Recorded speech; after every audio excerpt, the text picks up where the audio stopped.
Halo nakama, bagaimana kabar kalian? Mimin doakan kalian dalam keadaan baik-baik saja ya. Kembali lagi bersama Mimin di channel Nakama Review. Pada kesempatan kali ini, Mimin akan membahas sebuah anime yang berjudul Chainsaw Man. Dia adalah seorang devil hunter yang bisa merubah menjadi devil. Bagaimanakah alur ceritanya? Langsung saja kita simak videonya. Anime ini sendiri menceritakan tentang seorang muda yang berusaha untuk membayar hutang almarhum ayahnya. Dan pada akhirnya dia pun menjadi seorang devil hunter. Scan dibuka dengan memperlihatkan seseorang yang sedang berjalan di sebuah gang sempit. Nafasnya bergemuruh dan dia pun membuka sebuah pintu. Kemudian scan pun berpindah. Seorang remaja terbangun dari tidurnya. Lelaki ini bernama Denji. Ia pun bergegas untuk segera bekerja demi membayar semua hutangnya. Segala cara telah dilakukan oleh Denji untuk menghasilkan uang. Mulai dari menebang pohon di hutan, menjual ginjal, menjual mata kanannya, bahkan yang paling miris, dia sudah menjual salah satu bijinya. Akan tetapi, itu semua belum cukup untuk melunasi hutangnya. Denji bekerja sebagai seorang pemburu iblis.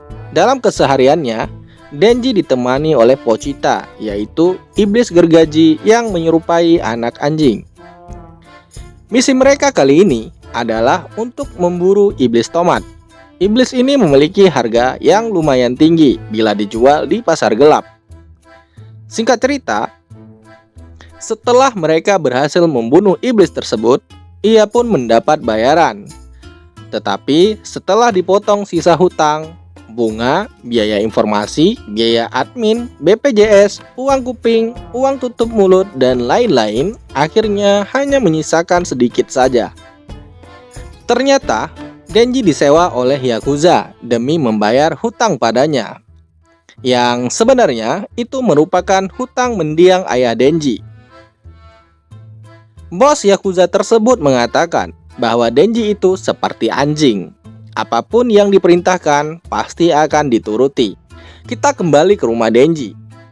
Rumahnya terlihat lebih mirip seperti gudang yang tidak terpakai. Hari ini ia hanya bisa membeli roti untuk dimakan bersama Pochita. Denji memiliki beberapa impian sederhana. Dan jika salah satu impiannya bisa menjadi kenyataan, Denji ingin dipeluk oleh seorang wanita sebelum ia mati. Dan akhirnya, diperlihatkanlah flashback di mana Denji kecil berduka di depan makam ayahnya yang meninggalkan banyak hutang. Di sebelahnya, seorang Yakuza mengatakan bahwa ia harus melunasi hutang ayahnya, jika tidak tubuhnya akan dipotong berkeping-keping dan menjualnya. Saat Yakuza itu pergi, muncullah iblis gergaji dari balik pohon. Bukannya lari, Denji pun pasrah. Di luar dugaan, iblis itu ternyata sedang terluka dan diambang kematian. Diketahui iblis bisa pulih jika meminum darah manusia. Karena itu, Denji mencoba untuk menawarkan darahnya bila iblis tersebut tidak ingin mati. Denji pun berkata, darahnya tidak gratis. Syaratnya adalah aku akan menolongmu, maka kau juga akan menolongku. Sebenarnya di dalam lubuk hati Denji, ia juga tidak mau mati, sama halnya seperti iblis tersebut. Dan flashback pun selesai. Kehidupan Denji sangatlah susah. Ia tidak bisa tidur karena kelaparan. Jika ia tidak tidur, ia jadi memikirkan hutangnya, dan itu justru membuatnya semakin susah tidur. Ia pun memberitahukan mimpinya yang lain kepada Pochita. Tiba-tiba, ada suara ketukan pintu yang ternyata dari Yakuza. Mereka menemukan iblis di sebuah lokasi. Selanjutnya, Denji diantar oleh bos Yakuza ke sebuah gudang tempat lokasi iblis itu berada. Dan ternyata, itu hanyalah sebuah jebakan. Tiba-tiba seorang muncul dari belakang dan menusuk Denji dengan sebuah pedang hingga menembus tubuh Pochita yang digendong oleh Denji. Dan ternyata, bos Yakuza tersebut telah melakukan kontrak dengan iblis zombie yang tujuan awalnya ia ingin memiliki kekuatan iblis sama seperti Denji. Akan tetapi, iblis tersebut malah memanfaatkan bos Yakuza dan kelompoknya tersebut untuk memburu para pemburu iblis. Iblis zombie tersebut ternyata ingin semua para pemburu iblis mati, karena keberadaan mereka membuat para iblis selalu diburu dan banyak dari mereka yang telah mati. Dengan kekuatannya, iblis itu mengubah semua Yakuza menjadi zombie budaknya. Melihat itu, Denji pun berusaha melarikan diri dengan kondisi tubuh yang terluka parah. Denji telah kehilangan banyak darah dan akhirnya ia pun ditangkap. Kemudian, Denji dimutilasi oleh para zombie tersebut. Mayatnya pun dibuang ke tong sampah. Tapi, disinilah kisah ini dimulai. Darah yang keluar dari mulut Denji mengalir sampai masuk ke dalam mulut Pochita yang sedang sekarat. Pochita pun teringat akan kenangan bersama Denji. Denji pernah mengutarakan ketakutannya kepada Pochita. Ia takut kalau suatu saat Denji mati ketika melawan iblis.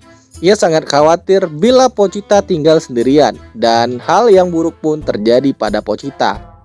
Denji mengatakan, bila hal itu sampai terjadi, ia ingin Pochita mengambil tubuhnya. Dengan begitu, Pochita bisa mewujudkan impiannya.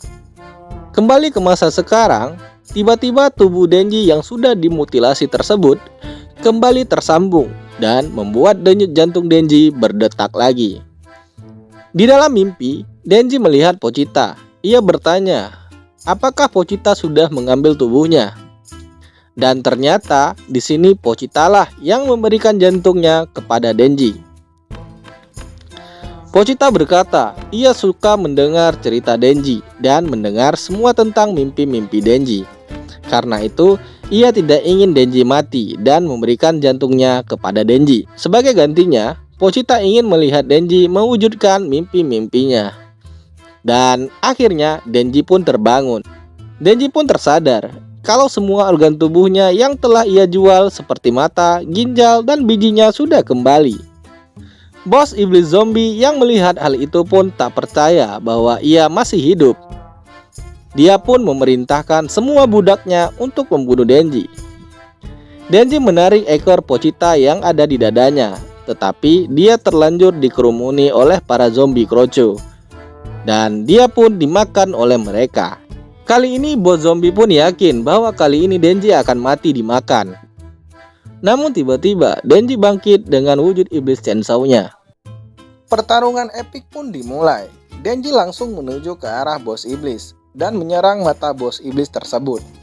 Tetapi Denji langsung dihempaskan olehnya. Sepertinya bos iblis zombie ketakutan setelah diserang oleh Denji, hingga ia pun melempar semua budaknya ke arah Denji. Tapi hal itu tetap tak menghentikan Denji, hingga akhirnya ia bisa mencapai wajah bos zombie tersebut dan menggergajinya sampai terbelah menjadi dua bagian. Dan pada akhirnya dia pun koit. Setelah bos itu mati, ternyata para zombie kroco yang lain pun masih hidup. Mereka telah menjadi iblis sepenuhnya. Menurut Denji sendiri, sebagai seorang pemburu iblis, ia harus membasmi semua iblis yang ada, karena itu adalah tugasnya. Dan terjadilah pembantaian massal yang dilakukan oleh Denji. Pagi hari pun telah tiba. Sebuah mobil hitam datang mengunjungi gudang tersebut. Ada 3 orang yang datang. Mereka pun melihat ada begitu banyak tumpukan mayat iblis yang telah dibantai. Hanya menyisakan 1 iblis saja yang masih hidup. Iblis tersebut adalah Denji sendiri.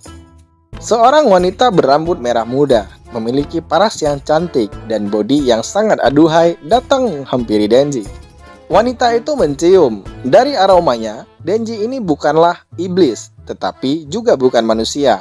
Wanita itu bertanya, apakah kamu yang menghabisi mereka?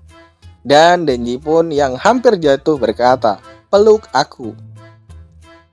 Saat dipeluk, wajah iblis Denji pun langsung luntur dan berubah menjadi wujud manusia lagi. Ternyata wanita ini adalah seorang pemburu iblis dari organisasi keamanan publik. Ia ditugaskan untuk membunuh iblis zombie. Tetapi itu sudah dilakukan oleh Denji. Ia pun memberi 2 pilihan kepada Denji. dibunuh olehnya sebagai seorang iblis, atau Denji bersedia menjadi peliharaannya. Dan jika menjadi peliharaannya, Denji akan dipastikan mendapatkan makan yang layak. Dan film pun berakhir.